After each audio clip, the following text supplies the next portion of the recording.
আসসালামু আলাইকুম গাইজ, সবাইকে স্বাগতম। আজকে আমি দেখাবো কিভাবে মাল্টিবুট পেন ড্রাইভ ব্যবহার করে খুব সহজেই আপনার ল্যাপটপে নতুন করে উইন্ডোজ ইনস্টল করবেন। তো প্রথমে আপনি আপনার বুটেবল পেন ড্রাইভটি ল্যাপটপের মধ্যে লাগিয়ে পাওয়ার অফ বা রিস্টার্ট করবেন। তারপর বুট মেনু আনার জন্য ল্যাপটপের ইএসসি বাটন অথবা F2 বাটন চাপতে থাকতে হবে।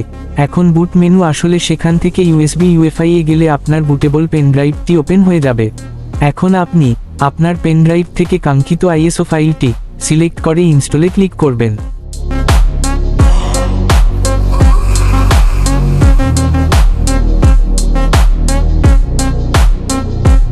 তারপর ডিস্ক ফরম্যাট করে বা ক্লিন করে উইন্ডোজ ইনস্টল শুরু করবেন।